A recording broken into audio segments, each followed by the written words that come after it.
Sponsorship with Living Podcariously or the Twisted 10 is not just about contracts or money. We like to form relationships with those who invest in our shows. Absolutely, I couldn't agree more. We only like representing companies or products that we can really get behind. We met Kyle and Bianca from Oak and Iron Photography at an event from another sponsor of ours and immediately bonded with them because, let's face it, they're just awesome people. Yeah, and if you came out to our Living Vicariously listener event, you may have seen them roaming around, taking some photos for us.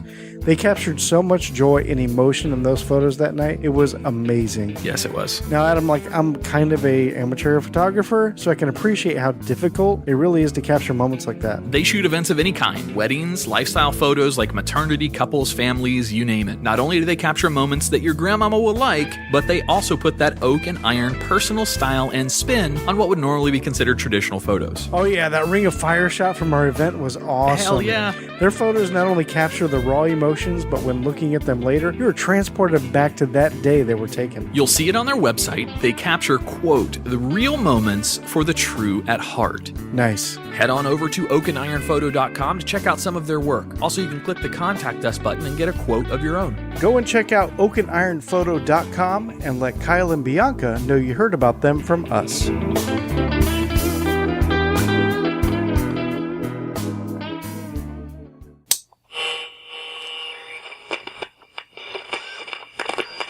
TMRS 10, 9, 8, 7, 6, 5. All three engines up and burning.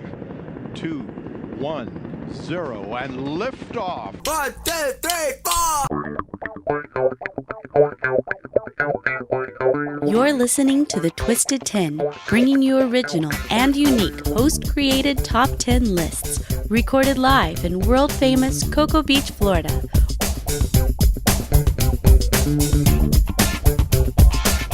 And welcome to another episode of The Twisted 10. Ooh, I like that.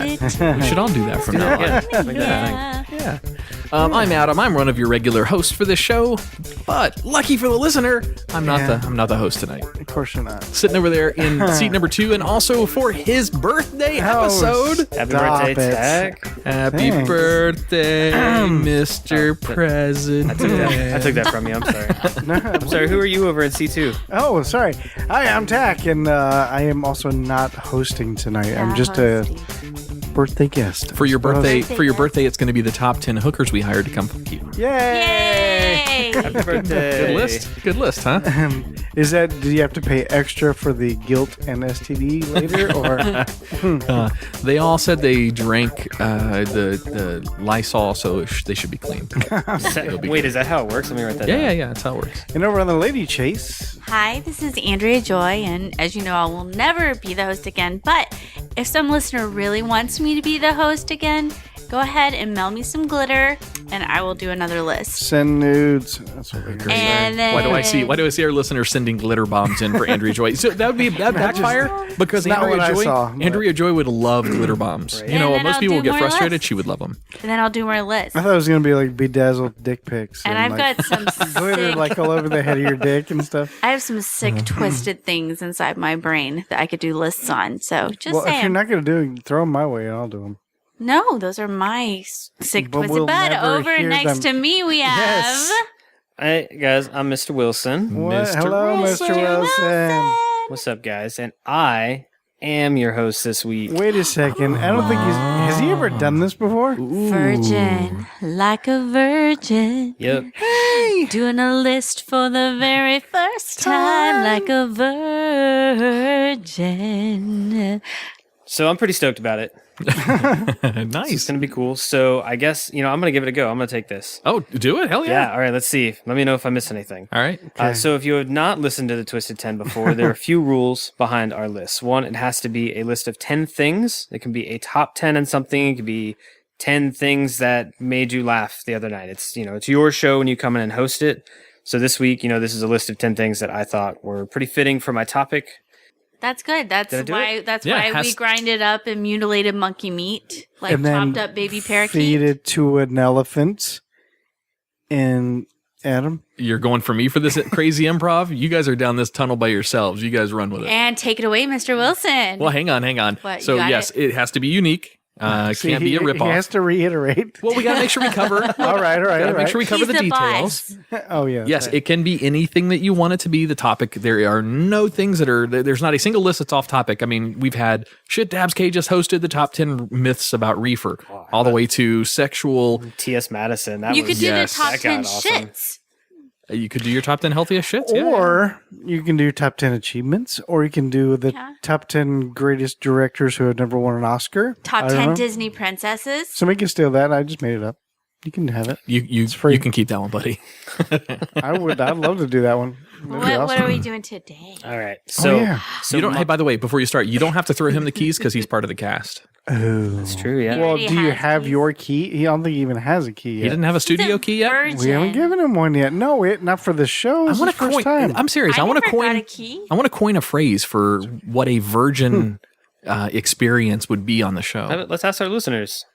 Throw us a cool nickname for someone who's never done a list, Yeah, so we put can, Which would pretty much be most of our listeners. Well, actually, no, it'd probably be like, Several of our listeners have already come in to do it. I know that was my point. That was my joke. Oh. Like all our listeners are us, like our guests. And that was my point, Adam. So, all right, All right, Josh. Virgin Vista.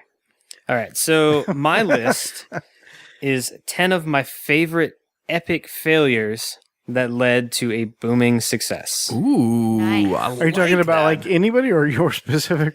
No, anybody.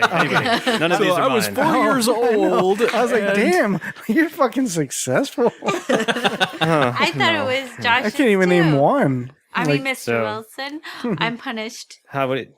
So these no, these are not 10 of my failures that led to booming success. I wish I had 10 things in my life that I could describe as leading to booming success. So I guess I'll go ahead and kick it off. So number 10. Number 10. Yes. 10. Man, that's so much fun when you do it for me. All right. So this is an invention. This is the Traf-O-Data 8008. Traf-O-Data. Traf-O-Data. Does anybody know what this is? That's what I was saying. Do we get to guess? It Yeah, sounds take a guess, yeah. traffitastic. I will say it is a device that sits on top of the old-timey stop signals at lights and helps to signal when traffic is supposed to go. Oddly specific. That All right. is That is Oddly exactly specific. what very it keyed in. is. I like it, though. Say the name of it again. It's the Traf-O-Data Traf-O-Data. 8008. That's perfect. Trafo-Data 8008. I mean, nobody's smarter than Adam. So Actually- that has to be it. You're like way off on this. What a Trafo-Data is, machine or the 808 or whatever.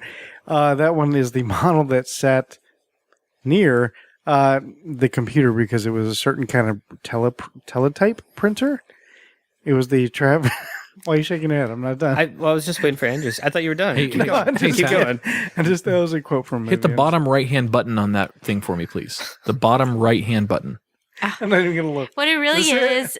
All right, so in the That's it. That's for you. All right. fashion world, it's the Trafo-Data. It's this purse that you carry around, but it has everything hooked up to it to get your traffic information. If you need an Uber, a taxi, if you need to get a plane ticket, a bus ticket, it's got it all right in there. You open this bag, your Trafo-Data, and inside it you can just, So it's like an app in a purse?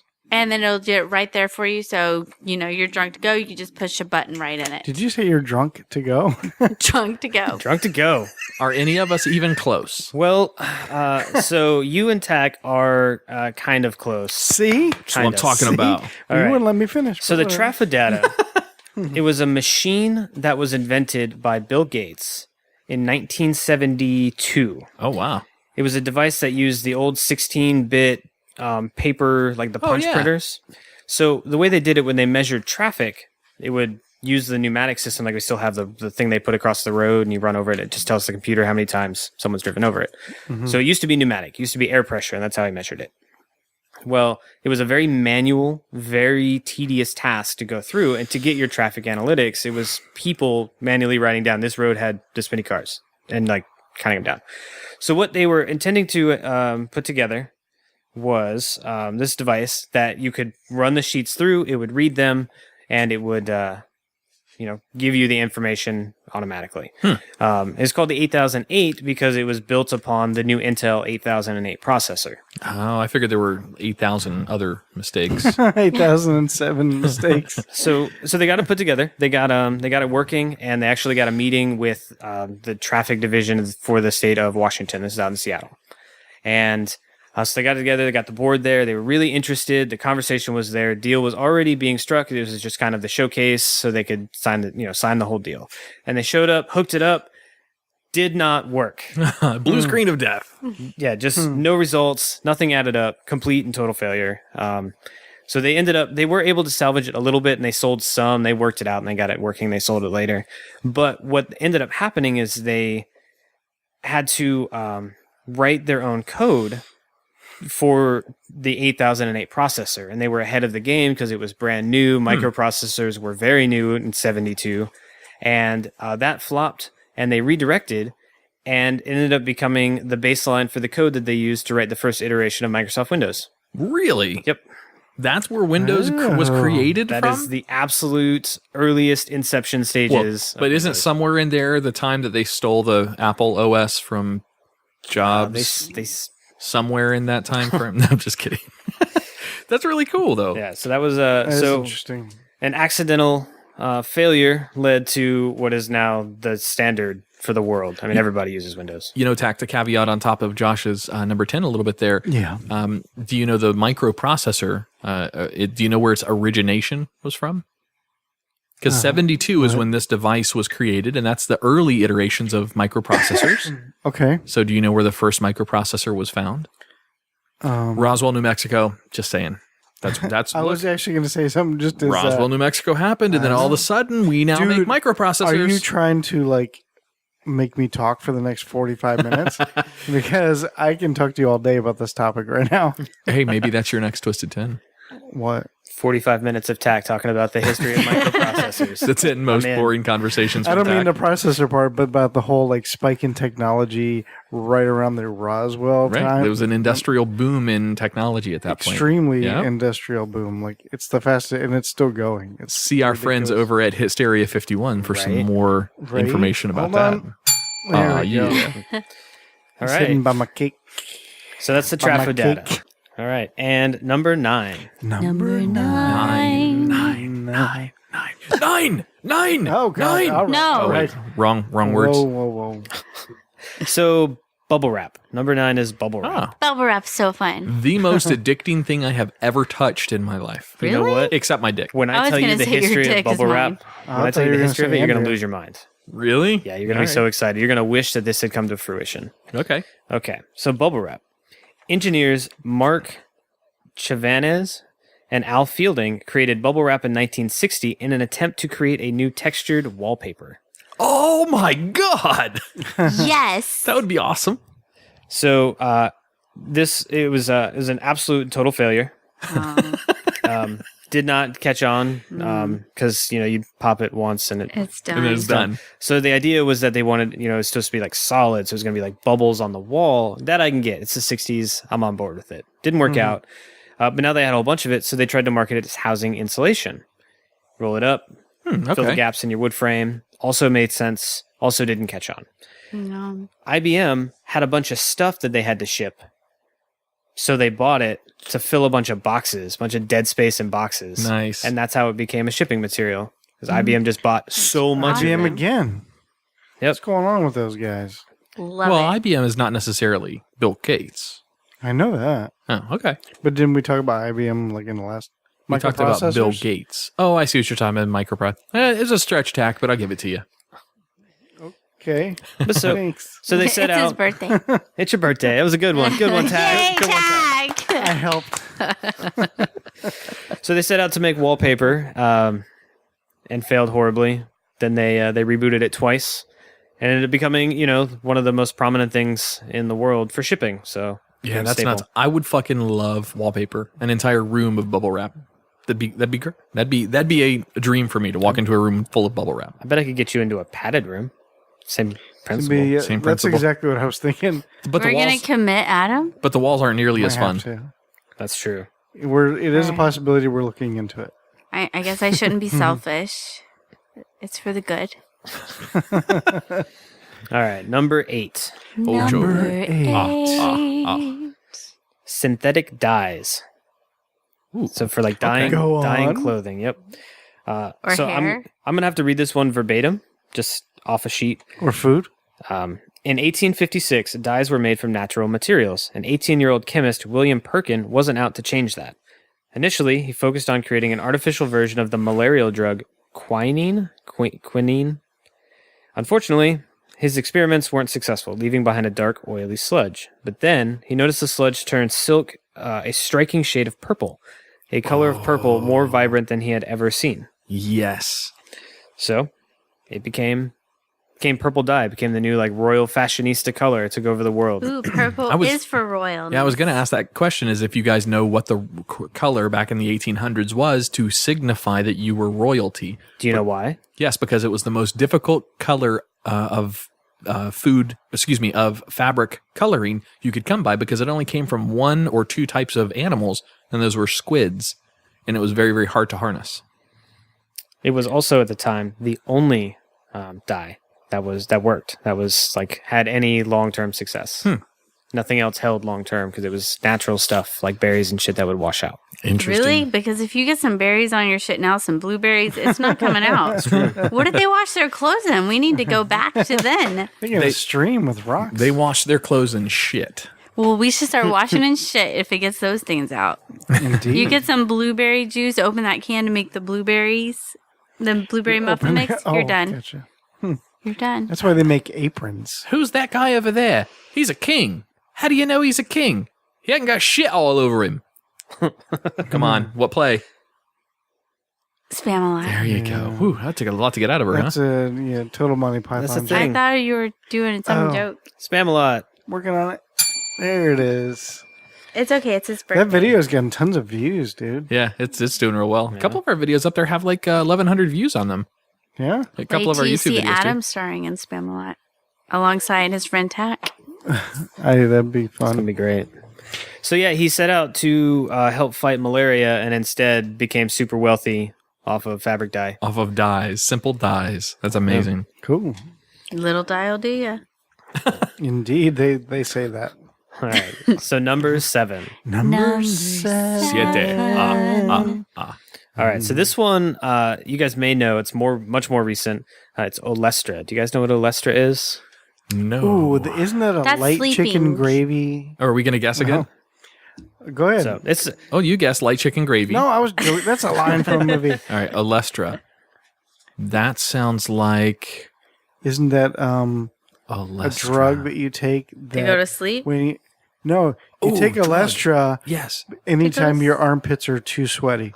No. So like when they're like, Olest. yeah, exactly, because it olests in the armpits. You're It partially mixes right. with the hair, and then they go, "Oh, looks like you need Olestra," and he's like, "Huh? What?" No, you're sort of right, Tack. okay. It is a drug. Sort of right, It is okay. a drug. In fact, it's the drug you see in the commercials with the couple that are both sitting in their own personal tub on the side of a mountain, Oh yeah, and it's yeah. for erectile dysfunction. Olestra Oh. makes You're it talking hard about again. the love toilet. Wait, makes what hard again? The dick. It's for. Oh, I thought you meant like they were constipated. So it's or kind of the peculiar. the opposite of that. It's kind of peculiar that two old people sitting in their own private tubs out in the open on the side of a mountain is for an erectile dysfunction medication, but it is, and it's called Olestra. Andrea, what's your definition? I'm sleeping with sleep aid, but it's probably some kind of artificial Who sweetener. the hell is sleep aid? Who's this sleep aid motherfucker? who the fuck He's is hot. He Amber wears Alert? khakis. That's right. All right. So Olestra, Yeah. it was Who actually won? nobody. Oh. Yeah, sorry, nobody was close. Not even remotely.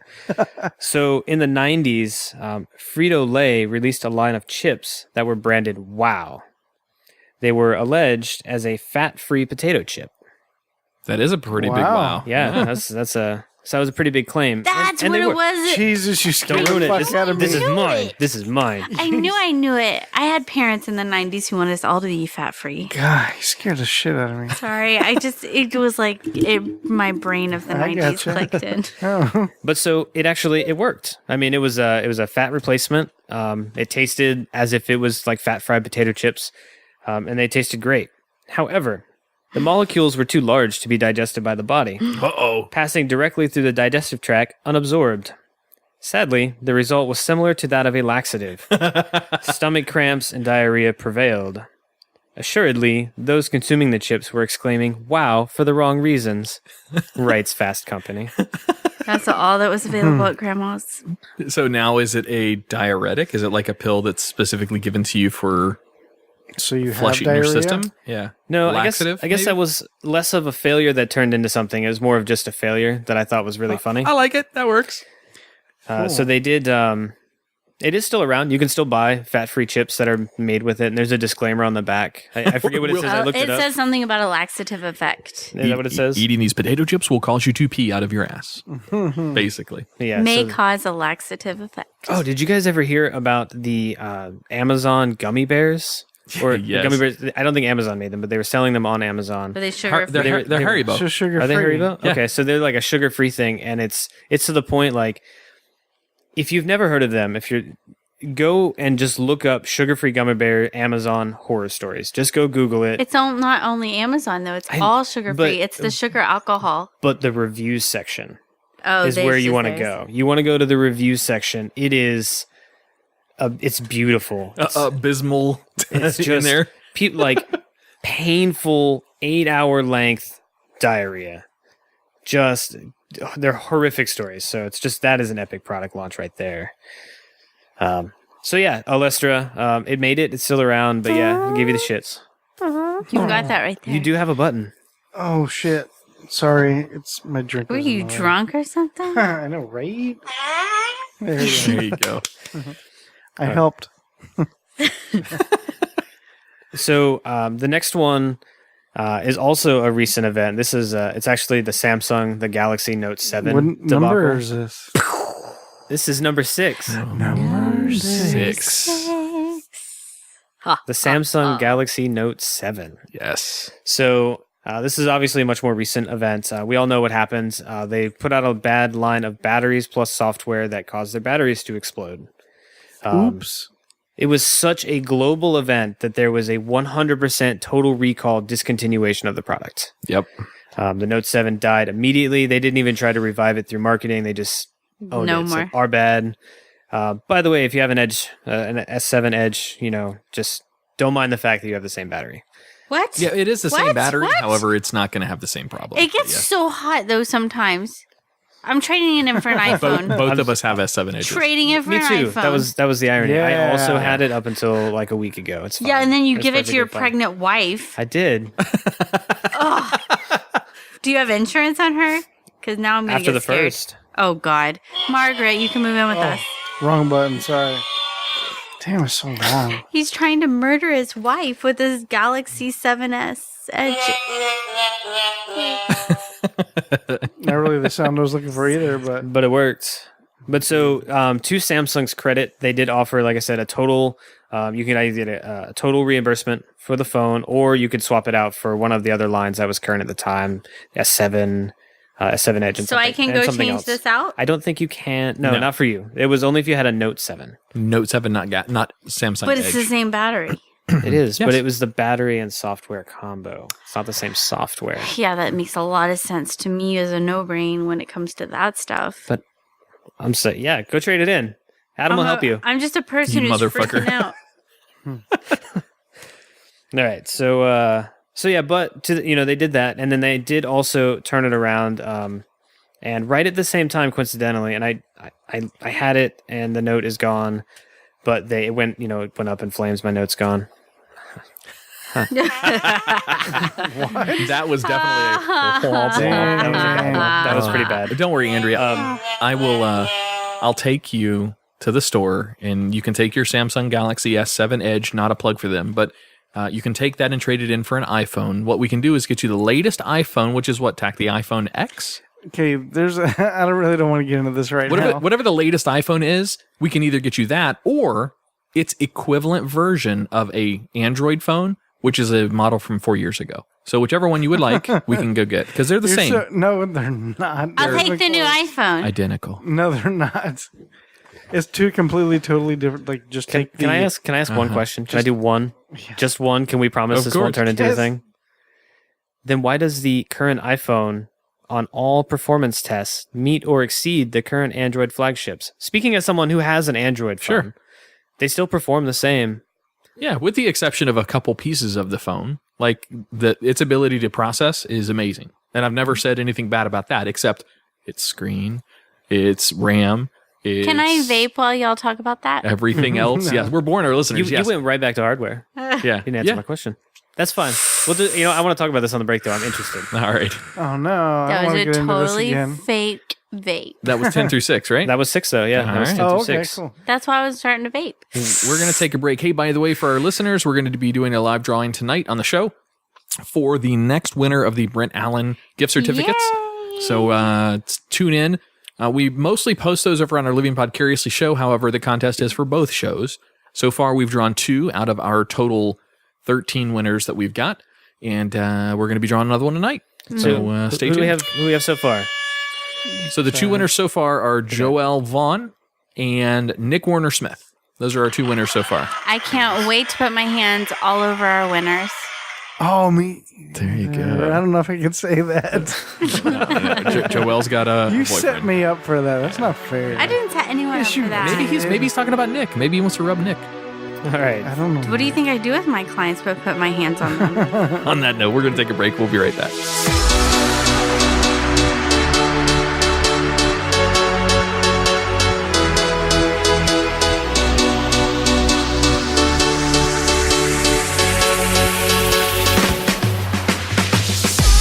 Hey, it's Adam. If you enjoy the hosts or the content of The Twisted 10, be sure to check out our other show. It's called Living Podcariously. While The Twisted 10 may get crass and explicit occasionally, it holds no water to Living Podcariously. We do get a little bit more rough and raw on that show. We have a lot of fun producing it and have had some awesome guests. And as always, thanks for listening.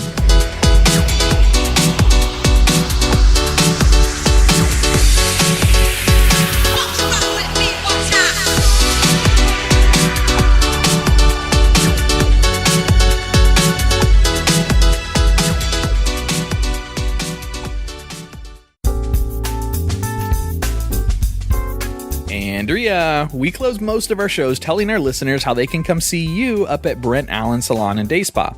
Do you want to tell the listeners the cool news, or can I? I think I've got this one, Adam. Brent Allen Salon and Day Spa is joining the Dichotomy Media team, and this time, the investment is being turned around to you, the listener. Keep your eye on our podcast Facebook page for contests and giveaways that include massages, pedicures, and gift cards for all services.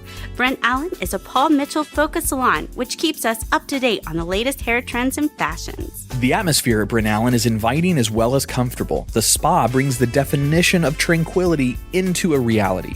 You can enjoy a wide range of massage techniques to facials, body scrubs, wraps, pedicures, waxing, spray tan, and much more.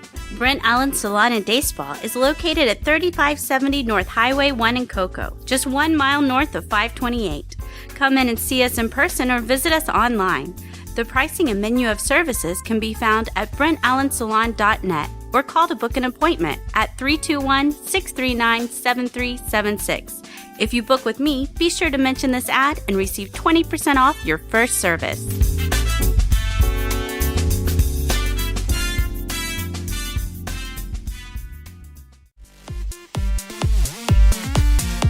Hey, Tach, you ever have that conversation with your girl about where to eat dinner and it always turns into that back and forth? I don't know, you pick.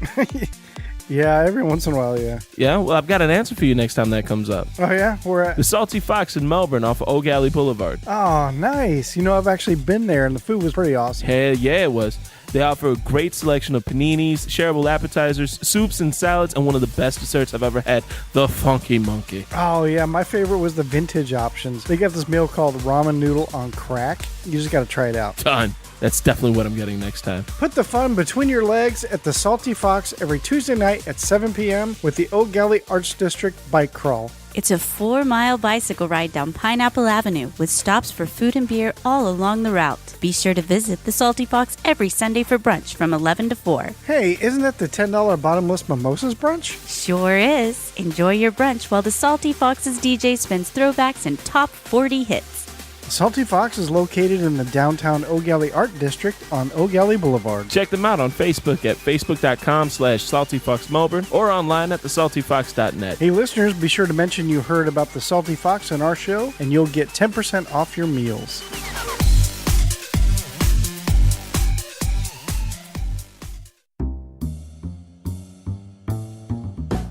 Village Idiot Pub. You locals know about it. You guys from out of town have to check them out. Village Idiot Pub is now a proud sponsor with Living Podcariously and the Twisted 10 podcasts. It's more than just about commercials, though. The cast here will be taking our show on the road to Village Idiot to record some episodes as well as hold events. They have over 30 beers on tap, including ciders and Hefeweizen, my favorite, as well as hundreds of bottle choices. Adam, you forgot my favorite, all the delicious wine.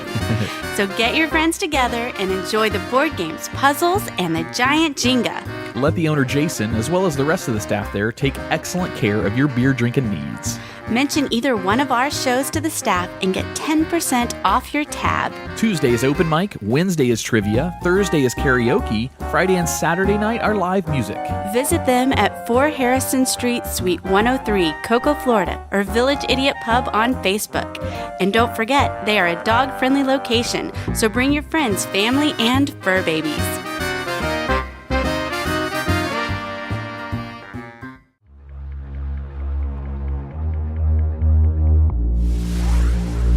This is not Jakarta. This is not LA. This is not Monaco. This is not Bombay. This is not Vienna. This is not Shanghai. This is not Las Vegas. This is not Dubai.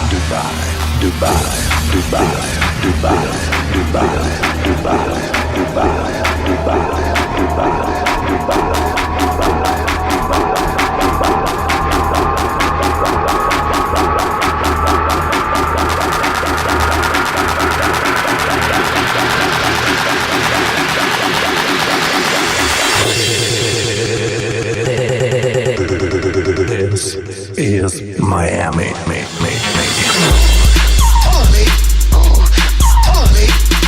Welcome back to the Twisted 10. Welcome back. Welcome back. Welcome back. This week, go ahead. No, keep going. I liked it. Oh, good. I'm all set. I don't remember the rest. oh, Mr. Carter. Sorry. No, Mr. Wilson. Oh, Mr. It's Wilson. Mr. Wilson. Get it right. Oh, Mr. Wilson. Right, Mr. well- List. Oh, yeah? Sorry, go ahead. So that was pretty bomb chili. Thanks for that. You're It was welcome. Andrea makes some of the best chili pretty in Brevard. bomb. Oh, it's so good. But right. she does make her chili with beans, I will say. I like beans. I do too. I enjoy chili with beans, but it's not chili. Damn it. It is chili. Say it again. I enjoy chili with beans. Oh, God. You suck. There it is. I rinsed all of those beans. What? My mother's friend used to make chili, like big vats of chili for lots of us, and we would consume it, go over, watch football, eat chili, whatever. She wasn't exactly the brightest of all people. Yeah. So everyone would have gas afterwards. They would chili causes you to have gas. Not if you rinse the beans. Well, this woman, I heard that Beano was good for gas. No Yeah. way. I like where this is going. She literally cooked her chili with Beano. That was one of her ingredients in her chili. Like the whole bottle? Is this one I of don't those know. things that like sounds like it failed, but it really was or a did she success? just put like a drop in? That's a good segue, That's Tach. good. Oh, thanks. So I'm doing a list this week. This is my show. Pretty stoked about it. Your virgin show. My virgin show. Oh, sorry. So my list is top failures that led to booming successes. That's awesome. Can you recap the first 5 for us? Of course. So number 10 was the Trafo Data 8008. Yes. That was the traffic analyzing machine that eventually led to the invention of Windows. So that was cool. Tach, windows are these things that let you look outside from your home. Yeah. But how could that machine, those windows been around a long time. Booming success. All of the glasses now made by Microsoft. Oh wow. Number 9 was bubble wrap. They set out to make wallpaper and instead ended up making packing materials. Number 8 was synthetic dyes. He set out to create a cure or treatment for malaria and instead came up with fabric dye. Sorry about the whole malaria thing, but you look fantastic. Number 7 was Olestra, a fat-free weight loss potato chip that makes you shit your brains out. Wow. Oh, it was Lunesta I was thinking of with the sleep. Oh, the sleep medicine? Yes, that was it. And number 6 was the Galaxy Note 7, the exploding cell phone, which ended up, they used that PR to launch another product. But again, I should have looked that up. But either way. So we're back. So I'm going to pick it back up with number 5. Number 5. So when I chose this one, I chose it because it was fascinating. Not because it's particularly a booming success, but because of how it was handled and what it became. I was real impressed. Ooh, okay. So this was actually a piece of software. It's called Facebook Home. So it's something something Facebook did back in 2013. They put together a launcher for Android, which is basically just replaces the screen, the desktop on your phone, and Facebook was like your background, and like you had all of your updates and your messages, and it became a Facebook device that then you could open an app drawer and do other Android things. So it was met with great reviews by like bloggers, but then customer reception or user reception was atrocious. It made it until December of the same year. I never even heard of that product before. Well, that's what they're going for at this point. So they set up to make a Facebook phone. They were also like trying other experimental things. They were trying to do like their own mobile network that was for Facebook, so you get like enhanced Facebook features.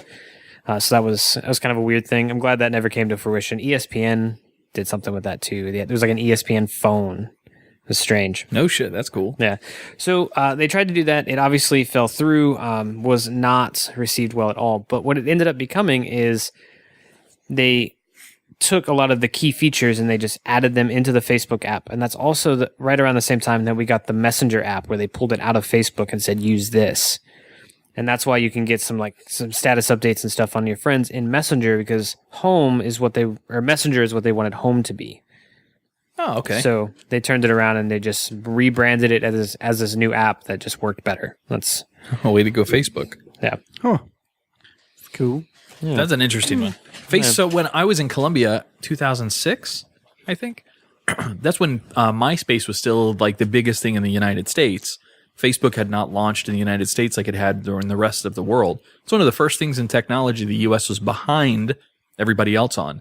I made it to Colombia, and everyone down there, all of my coworkers, all had Facebook. Oh, the fuck it was. I had to look it up. And then sure enough, about a year later, that's when Facebook went really heavy in the U.S. and replaced all the MySpace. 2005, 6, somewhere in there. Man, MySpace. I haven't thought about MySpace. No, it was way after that. It was not way after. Never mind. Have you guys logged on to your MySpaces? I know recently? Alyssa was born with MySpace. Still can. It's still there. I have a If you remember your shit. login and password. I had a joined MySpace with my ex-wife, so maybe I should go in and just kill the MySpace page.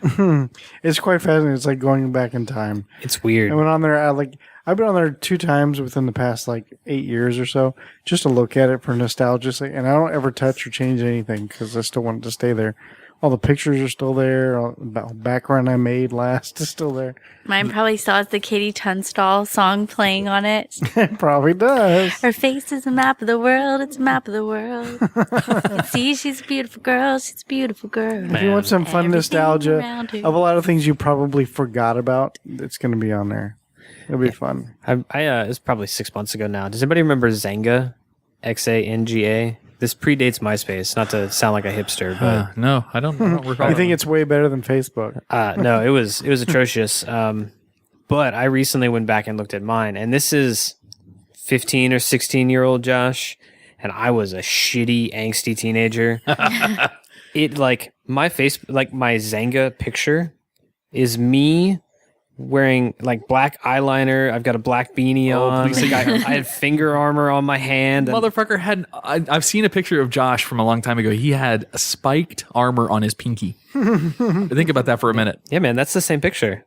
Is it? Yeah, that's the one. That is awesome. So that was a weird trip down memory lane. I was like, man, I sucked. All right, so I'm gonna ask you that question. So that stereotype for a person who dresses like that now are one of the memes that you see online where people set like Thomas the Train sounds to those people dancing under the bridge. Hey man, those cyber goth ravers, they know what's up. That's what it is. Cyber goth rave is that what cyber goth ravers? Yes. You know, the strappy pants and the yeah. They do all so these silly. hand karate chops and yeah. That's all they do. It's just the cha-chas. Poofy shins. Yeah, poofy shins. Yeah, just shins though, not like knees. Furry shins. Yeah. I love that shit. Dude, that's what we should go as for Halloween next year. The boys look like girls. The girls look like boys. It's mass hysteria. I don't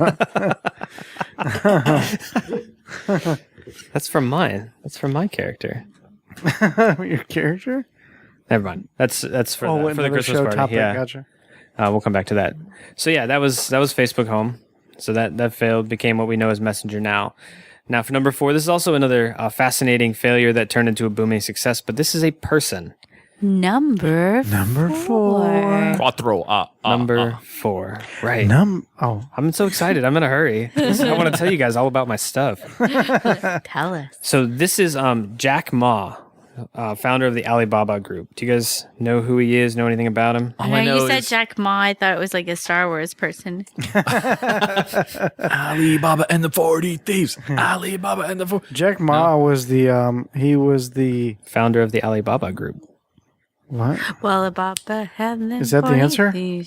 Well, that's what he is. He just I was Josh just asking if you've heard of him. I've never heard of him before. I was going to say he was the inventor. I was do some improv here. Oh, go ahead. Go for ahead. it. No.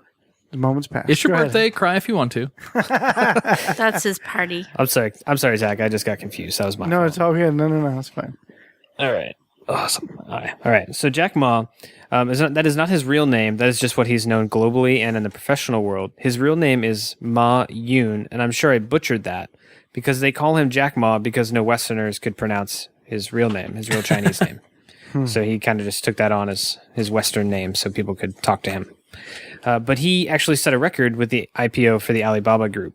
So that's going to be the big booming achievement at the end of this. I'm going to tell you about him first, though. He came from near poverty. He taught himself English, and that was about all that he had going for him. But he was a tour guide, and he took groups from Westerners to practice his English. But in that time, he failed 3 college entrance exams. He was rejected from Harvard 10 times, and he lost a job, and then his subsequent 30 applications were completely rejected. He could not find a job. Wow. So he was borderline homeless, and he found out about the internet when it was new in the 90s. And so he used the last of his money. He flew to the U.S. He started working with some colleague that he had there, educated himself on the internet, and founded the Alibaba Group. Now, when he founded it, he was being told it was going to fail. Now, what they do is they're like a ordering service online, I guess, but they connect manufacturers, shipping companies, retailers, private parties who want to buy bulk stuff. So it's like a back-end logistics? And pretty much, yeah. Okay. But it was, when they founded it was new to the internet where they held the money until the goods were received and then they would disperse the money. So they were an escrow service. And it opened up global e-commerce. They were one of the first pioneers in doing that. Now, I used to work for a logistics company. That's what I did. I was the middleman between shippers and the retail stores or whatever. So what you're saying is that you take the reports from the developers to the customers? Well, I mean, the engineers can't do it. So you yourself personally do this? The train engineers could. I'm a people person, damn it. No, my secretary does, actually. That's right. Yeah. Sorry. Well, what exactly you're good. do you do? What would you say you do here, Bob? When, Bob? Bob? Just a cold spot. Sorry. you're good. Derailed. Come back. So in 2014 is when the Alibaba Group did their first IPO, or did their IPO. And so he started in 94 in the US, 2014, so 20 years later, the IPO for Alibaba Group was $21.8 billion, still holding the record for the highest IPO of all time. Wow. Whoo. So he went from absolute failure to booming billionaire in That's 20 nuts. years. Damn, you think I can do that? Yeah, Sure. he totally could. What do we have to do? Online commercial. Yeah, on e-commerce. Or just All the kids are doing it. I have some for sale right here if you want some. What? Some e-commerce for you. You want to buy some? No, not right now. Well, you're never going to make it then. See, she's already on track. She's 2 steps ahead of me. Oh, kitty. All right, so number 3. Number three. Number 3. Number 3 is the microwave. Now, I'm sure a lot of us... That's an amazing invention. It is an amazing invention. A booming success, you might say. Yes. One might say. every household in America has one. Yeah. But this is kind of a popular one, I'm sure. Setbacks. But it was invented on accident. The microwave oven was an accidental discovery. Yum. So it was Percy Spencer. He was working as a Navy engineer in 1945, and he was doing some research with a magnetron that emits microwaves. And he happened to have a chocolate bar in the front pocket of his jacket or his shirt. And when he was working with it, the chocolate bar melted, which led down the path that eventually became the microwave oven. Huh.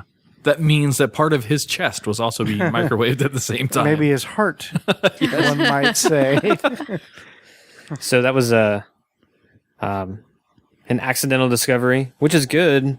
There, excuse me. There are these sites, these YouTube channels that take common household products and turn them into like super high tech sci-fi kind of things. And these guys take a conventional microwave, a 1500 watt one, so a pretty big one, and literally turn it into a microwave gun. So they take out the magnetron, they take out the shielding, and turn it into directional cone shielding, so it reflects correctly to send the microwaves forward, and they can shoot microwave beams across a room and heat something up. It doesn't really do much other than irritate the person at the other end because it's not very powerful. However, they can do it. That's kind of cool. That's terrifying. Yes, right? That's some Fallout shit. Exactly. Andrea, can you get Kitty. Hey, she got out of the pool table. She's dying to go out there, man. She's not ready. She's not ready. She's too little. You're too little. All right. So number 2. Number 2. So this is my little twist on the list because this does not have a booming success story at the tail end of it. It just blew my mind so much that I had to share it. Sweet. So this is Touch of Yogurt shampoo. Touch of That sounds like yogurt shit. shampoo. I can already tell it sounds like shit. Let me take a guess. Paul Mitchell didn't make it. Paul Michelin? Paul Mitchell. So because of the micro antibodies or whatever, the living organisms that are in yogurt, they figured it would help, so they put it in shampoo? So that is the general takeaway. So in the 70s, it was really big in the fashion industry, not the fashion industry, I guess whatever industry makes shampoo. The soap industry, I guess. Hair. It industry. can still be fashion when it All comes right. to hair. Those guys, they were adding a lot of like outside ingredients, like food ingredients, like lemons, herbs, like honey. A lot of that is still a stayover till today. Absolutely. But so that's what they did. They pretty much said people like yogurt. It's good for people. People understand probiotics now. So they put it in the shampoo. And it actually did really well in the beginning, and then it dropped off pretty quickly because what they found is that consumers didn't completely understand what they were buying, and they had too many people eating shampoo. Oh my god! Because it was, they thought eating it would make their hair healthier, and instead gave them. Got them sick. Yeah, got them super sick. Jesus, that is That is hilarious. some stoned people trying to eat shampoo in the 70s. It says yogurt, though, man. Really, it tastes like this parfait yogurt I've got from McDonald's, man. Of course, I don't think That's they had. not parfait, that's Pantene. Oh, I like it. All right, and number 1. Number one. Now, number 1 is going to be a fun one because it's current events. It is happening fun right one. now. I almost said this earlier. I'm glad I didn't. I think I know what your number 1 is. It's going to be artificial intelligence. Oh, definitely not That what I is was my going to say. number 1. I was going to say Bitcoin. Bitcoin. Winklevoss. Yeah, that was rough at first, and now it's a booming success. Yeah, Yeah. it's good. That would have been a good one for this too.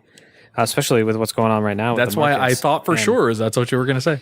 No, so I settled on artificial intelligence as the number one failure that's becoming a success because the failures are both hilarious and catastrophic, and at times fatal. People have died over these mistakes.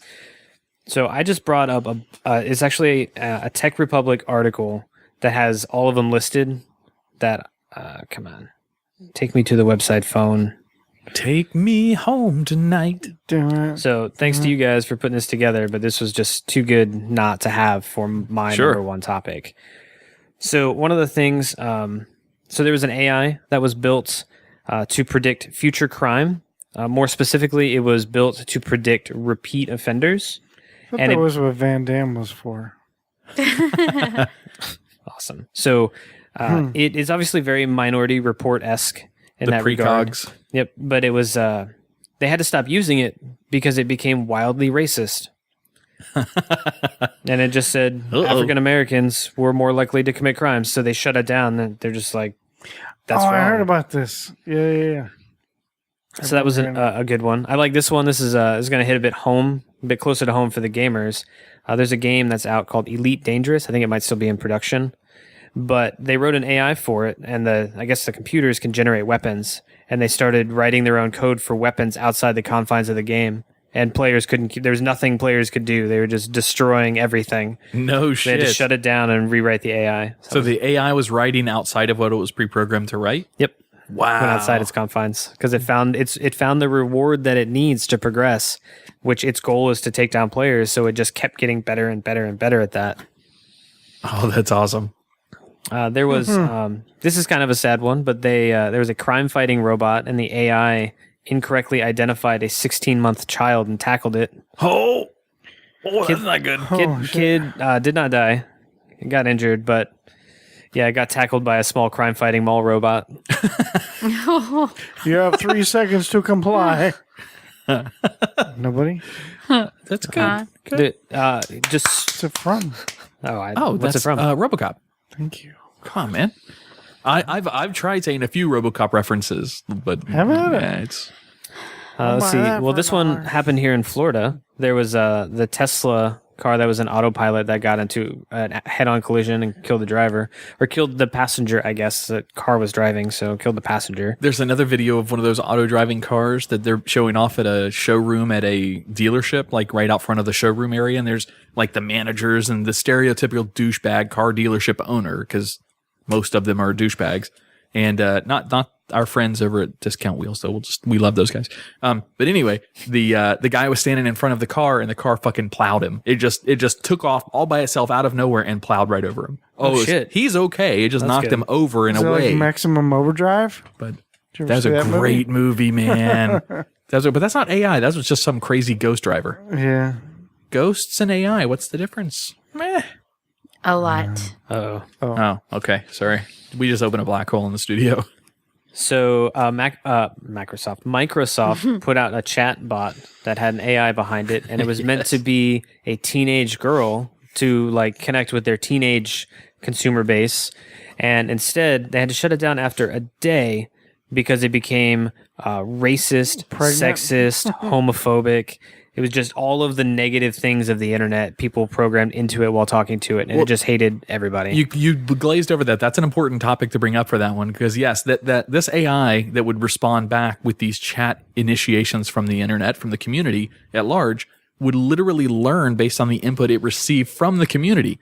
So what that's telling you is that the rest of the world is racist, homophobic, et cetera, and all of their input it was digesting, and then it was manipulating its personality based on those ingestions of all of that hate and anger, and turned into a fucking horrible piece of software. Yeah. And actually, so that there's one unifying explanation that every company has come out with for because there's several. I'm just going to gloss over a few of them that have had the same thing happen.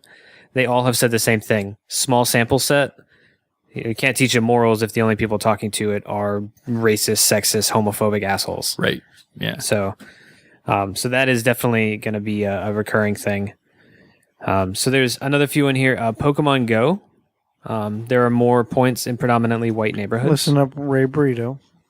There are more points and predominantly white. What do they call the checkpoints or something where you go to get items? Pokestops. That and gyms or something. Yeah, gyms or yeah.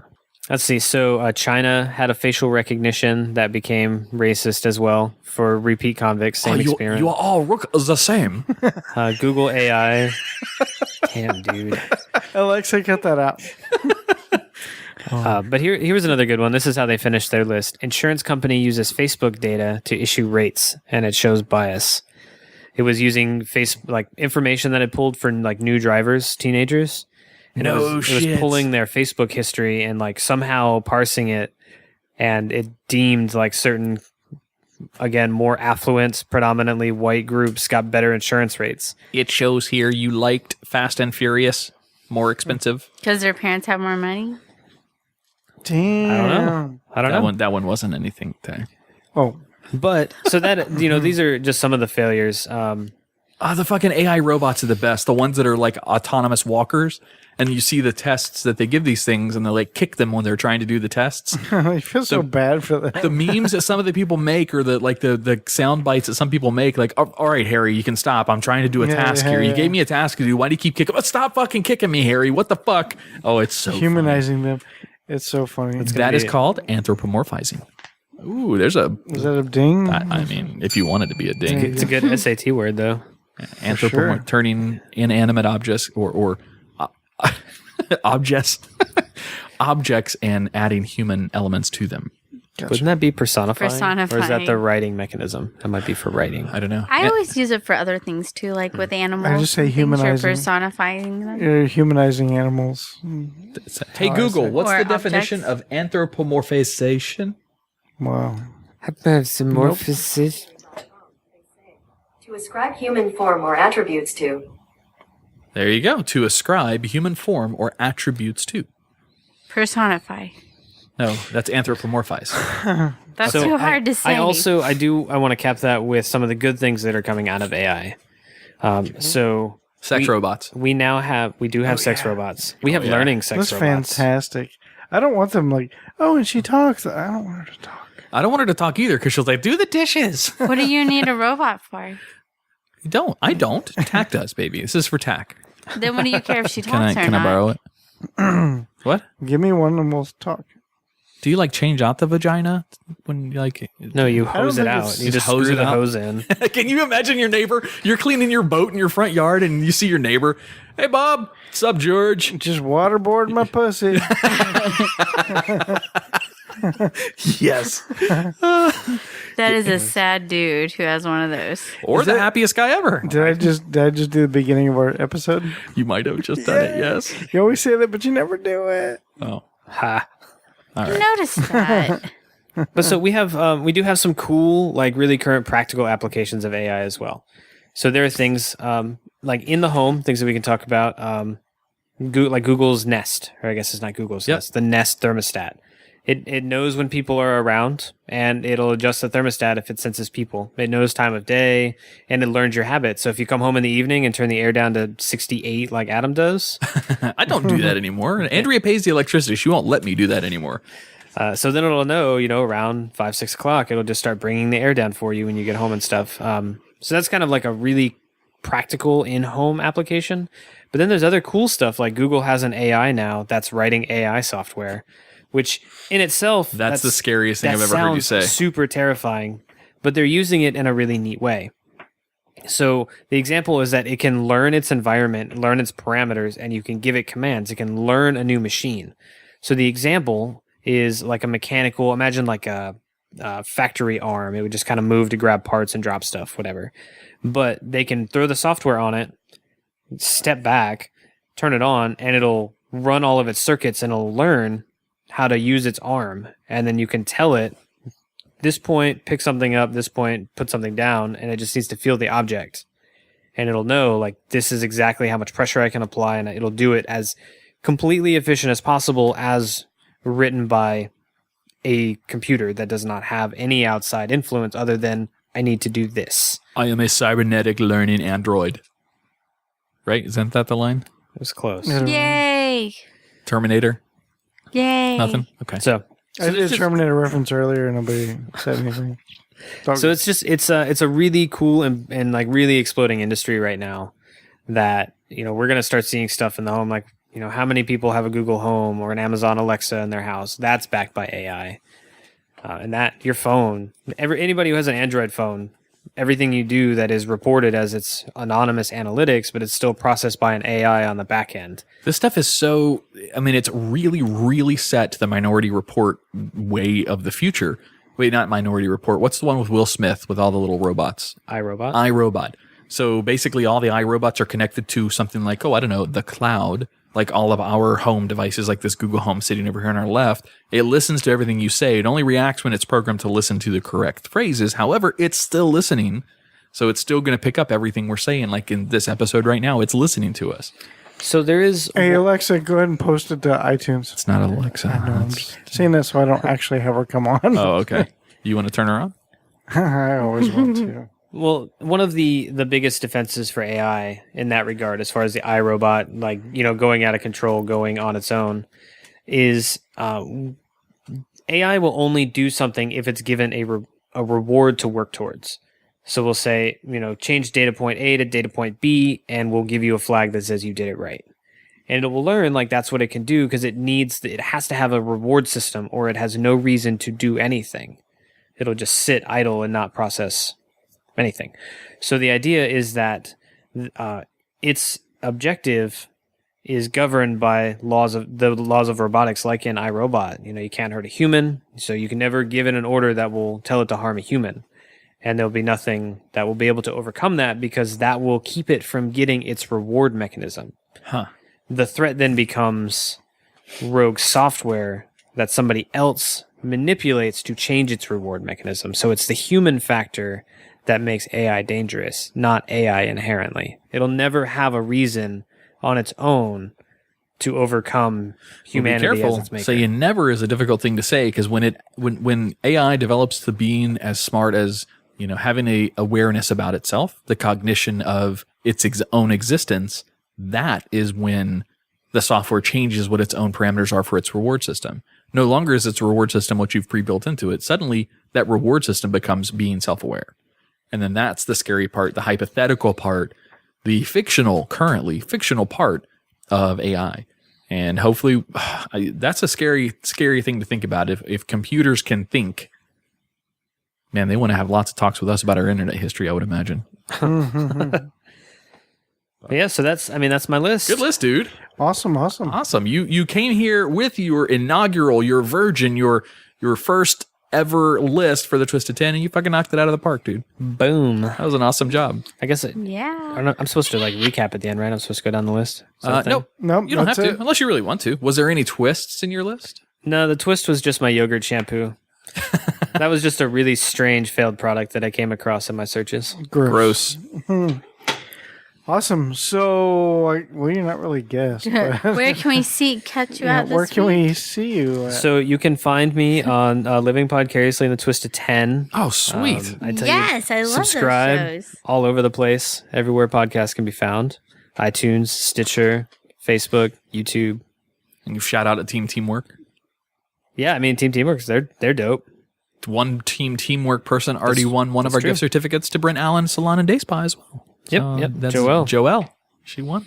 Joelle.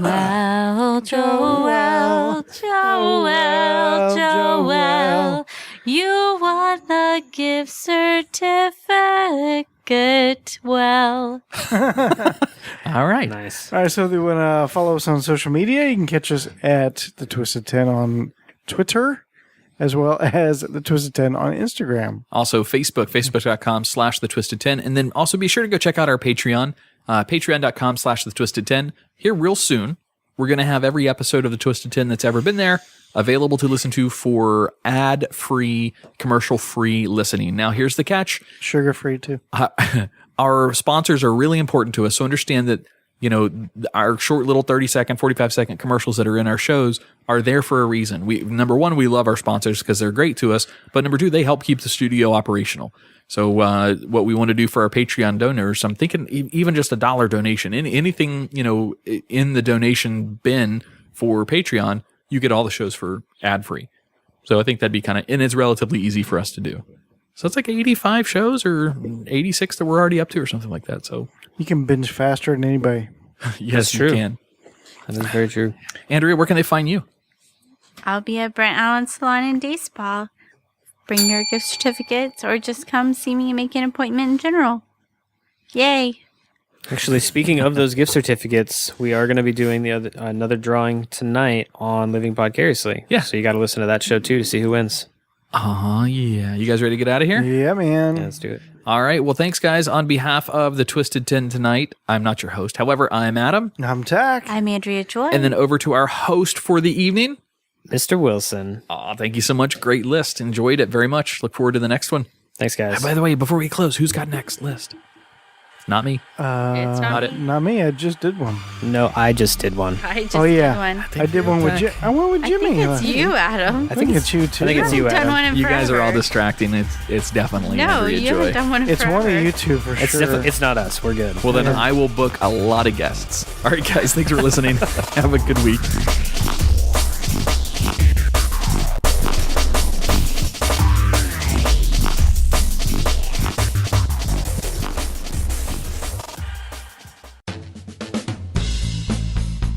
Hey, remember we had that listener event?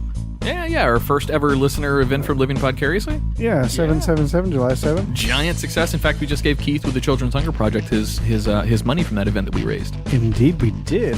Hey, what was that beer that was donated for the event? That was from Bug Nutty Brewery. That was called the Nutty Idiot. It was a medium-bodied lager.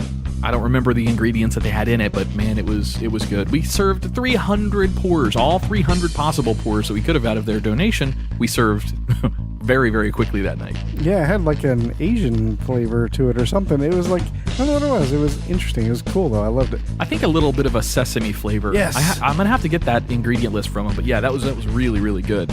Our boy Ray Burrito also does comedy up there every third Thursday at Bug Nutty Brewery here on Merritt Island. He does the third Thursday comedy night up there. Oh, wow. That's cool. It's a really cool list. It's every time I've been up there, it's amazing comics. Nice. Andrea, did you try the beer that night? Oh, yes. It was wonderful. She's not a beer drinker, can you tell? Don't say it like that. I wasn't standing at the game all night. I had plenty of time to drink beer. Yeah, John and the guys over at Bug Nutty certainly hooked us up. So we want to send all of our listeners, if you're looking for a good microbrew, especially in Brevard County, there's a lot of them out there, and Bug Nutty is by far one of the best. They are located at 715 North Courtney Parkway, Merritt Island. Give them a call at 321-452-4460 or email them at manager@bugnutty.com.